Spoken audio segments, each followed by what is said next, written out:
Malaysian সকল প্রবাসী ভাইদের প্রতি আমার একটা অনুরোধ থাকবো, আপনারা ওই মালয়েশিয়ান মসজিদে ইফতার করতে যায়েন না।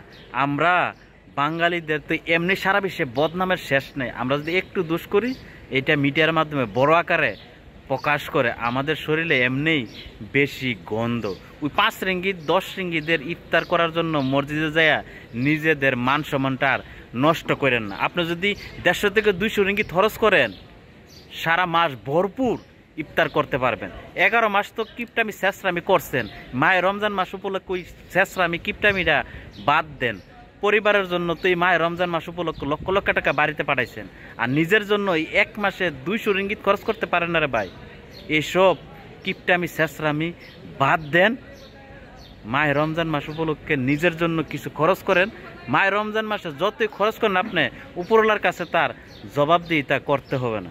তাই আমার সকল প্রবাসীদের প্রতি অনুরোধ থাকবো, মালয়েশিয়াতে যারা বসবাস করতেছেন, আপনারা ওই মালয়েশিয়ান মসজিদে ইফতার করতেন যায়েন না।